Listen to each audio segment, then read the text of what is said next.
Hi guys, welcome to my channel.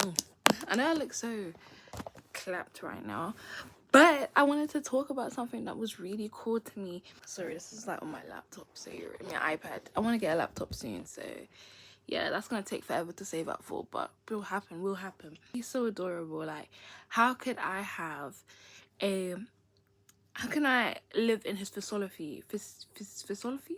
How can I live in his mindset, right? So I was just like, how can I be happy like SpongeBob? Because he is so, like, he is happy, but it's like true to him. It's not something that's like, oh my gosh, he's just happy. Like, it's true to him. I see ChatGPT is taking everyone's fucking water, but at least I'm using it for something good, a good well-being, period. So I was like, how can I be happy like SpongeBob? And it said, cultivating relentless optimism, finding joy in simple tasks, and maintaining a can-do attitude, even in the face of monotony or adversity. Take immense pride in your work, nurturing close friendship and practicing forgiveness, never letting negativity and grumpiness from others ruin your day. And for me, I would say, the thing is, I think when I ask people and I'm like, okay, so how do you see me? They're like, oh, you're very positive, like you're so grrrr. And I'm just like, yeah, bubbly, very bubbly, quirky kind of person. I don't know if it's negative. I wouldn't say it's similarly to SpongeBob because obviously he's positive. What's he? I'm ready. I love it. I love it so much. I love it so much. He is so cute, and I'm just like, why? But I get it. I don't really like positive people. That's the thing. That's the funniest thing. And I think that's probably how people see it. Like, they don't really like SpongeBob because he's too positive. But he's very much an icon, and that's why I'm thinking, like, because it's so like what's the word, it's so, he's just an icon. It's just so to him, like, he is just, what's the word, not so to him, but I don't think we've ever really asked. I think people do study the philosophy, and I can't say the word, of SpongeBob and like the characters and what it means and stuff like that. And I know it's a kids show, but I love doing that to kids show where we ask deep questions like, what was the artist truly trying to say? Because sometimes artists do put their stuff into kids shows, and then kids like go back and go like, oh wow, okay, you know what I mean? I'm one of them kids that used to grow up and watch SpongeBob and all these things. I think I'm probably a mix of Squidward and SpongeBob, but when I ask people, they say, oh, very bubbly. That's what I think I was trying to say.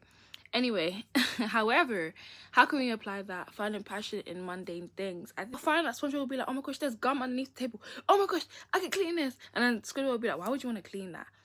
Practicing radical optimism, choosing to focus on good stuff, maintaining positive attitudes, and as a deliberate decision. That's facts. And that once again goes back to thinking positive. Allowing negative things to float away.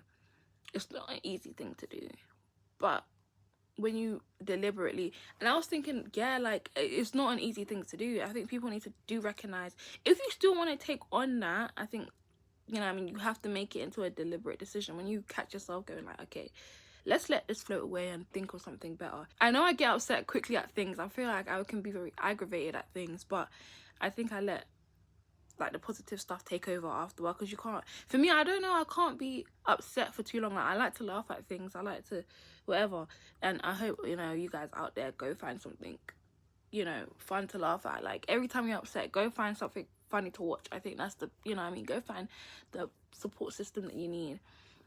But I'm aware of it, so it's actively being aware and choosing to have forgiveness.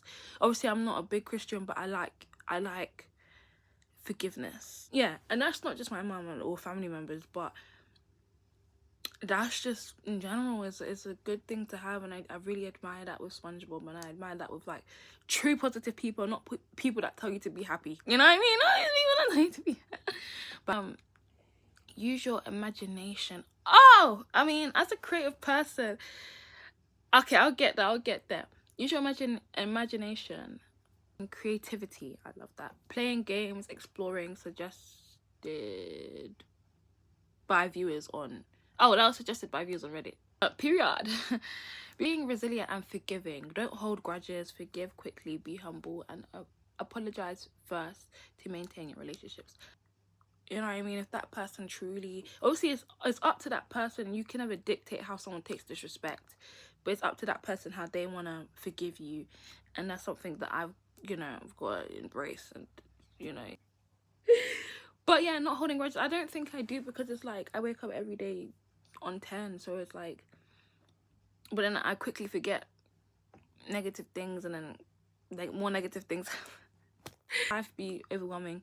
But I like that resilience and forgiveness. Live in the moment. Yes, be present. Don't live in the past or the future. Live fully in the present, finding joy in living fully in the present, finding joy in small pleasures rather than worrying about the future or material wealth. Clock it. Wow, I feel like I can write a book, because fuck it. No, on balance, while SpongeBob's philosophy is uplifting, it is important to avoid getting taken advantage of by others. Clock it. The key is to blend his optimism with setting healthy personal, I should have put my, anyways, I'll put that later. With setting healthy personal boundaries as suggested in the Medium article. So there was like articles that ChatGPT uses. And I was asked about Patrick Star, but Patrick Star's another one we'll cover later, and I think he covers indifference, or like he covers like kind of not caring and not being too like being dumb. And if you've heard Nirvana's song, I always say Nirvana, like people be like, why did she say Nirvana?